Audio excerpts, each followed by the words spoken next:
சென்னையில் புத்தாண்டு கொண்டாட்டத்தின் போது பட்டாசு வெடிக்க தடை விதிக்கப்பட்டுள்ளதாகவும் பைக் ரேஸ் நடத்தினால் கடும் நடவடிக்கை எடுக்கப்படும் என்றும் காவல்துறை எச்சரித்துள்ளது. இது தொடர்பான செய்திக்குறிப்பில் மக்கள் அதிகம் கூடும் கடற்கரைகள், வழிபாட்டு தலங்கள் மற்றும் முக்கிய சாலைகளில் விரிவான பாதுகாப்பு ஏற்பாடுகள் செய்யப்பட்டிருப்பதாகவும் காவல்துறையினர் 19,000 பேர் மற்றும் ஊர்காவல் படையினர் 1,500 பேர் பாதுகாப்பு பணியில் ஈடுபடுத்த சென்னை மாநகர காவல் ஆணையர் அருண் உத்தரவிட்டிருப்பதாகவும் தெரிவித்துள்ளது.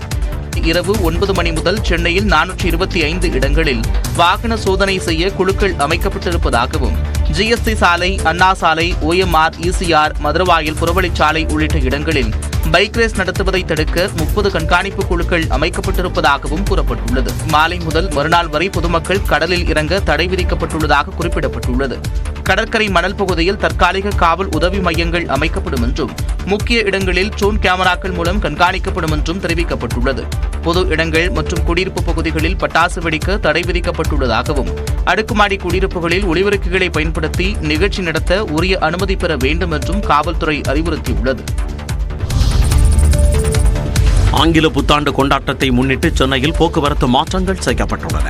அதன்படி மெரினா கடற்கரை உட்புறச்சாலை இன்று இரவு 7 மணி முதல் நாளை காலை 6 மணி வரை போக்குவரத்திற்காக மூடப்படும். உட்புறச்சாலையில் இன்று இரவு 7 மணி முதல் வாகனங்கள் அனுமதிக்கப்படாது. மேலும் அனைத்து வாகனங்களும் கலங்கரை விளக்கம் சந்திப்பு வழியாக மட்டுமே வெளியேற வேண்டும். காமராஜர் சாலை போர் நினைவிடம் முதல் கலங்கரை விளக்கம் வரை இன்று இரவு 8 மணி முதல் நாளை காலை 6 மணி வரை வாகன போக்குவரத்திற்காக மூடப்படும். அடையாறு பகுதியில் இருந்து காமராஜர் சாலைக்கு செல்லும் வாகனங்கள் கிரீன்வே சாலை, தெற்கு கால்வாய் சந்திப்பில் திருப்பிவிடப்பட்டு மந்தவெளி, ஆரேபுரம், 2ஆம் மெயின் ரோடு, ஆர்கே மடம் ரோடு, லஸ், மயிலாப்பூர் வழியாக சென்று இலக்கை அடையலாம் என தெரிவிக்கப்பட்டுள்ளது. சுவாமி சிவானந்தா சாலை, தீவுத்திடல் மைதானம், பிரஸ் கிளப் சாலை, கலைவாணர் அரங்கம், ராணிமேரி கல்லூரி வளாகம் உள்ளிட்ட 17 இடங்களில் வாகன நிறுத்தத்திற்கான ஏற்பாடுகள் செய்யப்பட்டுள்ளன. இதேபோல எலியட் கடற்கரையில் இன்று இரவு 8 மணி முதல் நாளை காலை 6 மணி வரை 6ஆம் அவென்யூ நோக்கி வாகனங்கள் அனுமதிக்கப்படாது.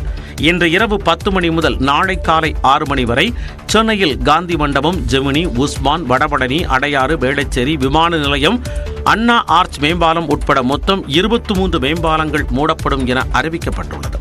மேலும் குடிபோதையில் வாகனம் ஓட்டுதல், சாகசம், தலைக்கவசம் அணியாமல் செல்லுதல், ஒலி மாசு ஏற்படுத்துதல் போன்றவற்றை CCTV மூலம் கண்டறிந்து வழக்கு பதிவு செய்யப்படும் எனவும் எச்சரிக்கை விடுக்கப்பட்டுள்ளது. மாணவி வன்கொடுமை விவகாரத்தில் தவிக தலைவர் விஜய், பாஜக தலைவர் அண்ணாமலை தனித்தனியாக ஆளுநர் ரவியை சந்தித்து பேசினர். அண்ணா பல்கலைக்கழக மாணவி பாலியல் வன்கொடுமை தொடர்பாக ஆளுநரை சந்தித்து தமிழக வெற்றிக் கழகத்தின் தலைவர் விஜய் மனு அளித்தார். அண்ணா பல்கலைக்கழக மாணவி பாலியல் வன்கொடுமை சம்பவம் அதிர்ச்சியளிப்பதாக ஏற்கனவே தெரிவித்திருந்த தமிழக வெற்றிக் கழகத்தின் தலைவர் விஜய் திங்கட்கிழமை காலை எழுதிய கடிதத்தில் பெண்களுக்கு அண்ணனாக அரணாக இருப்பேன் என்றும் உறுதியளித்திருந்தார். இதனையடுத்து ஆளுநர் ஆர்.என். ரவியை விஜய் சந்தித்தார். அப்போது ஆளுநருக்கு திருக்குறள் புத்தகத்தை விஜய் வழங்கினார். விஜய்க்கு பாரதியார் கவிதைகள் புத்தகத்தை ஆளுநர் வழங்கினார்.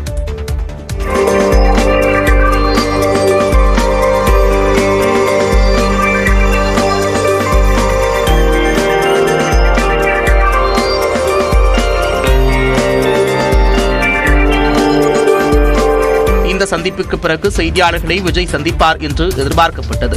ஆனால் ஆளுநர் மாளிகையிலிருந்து வெளியே வந்த விஜய் அங்கிருந்தவர்களை பார்த்து கையசைத்துவிட்டு புறப்பட்டார்.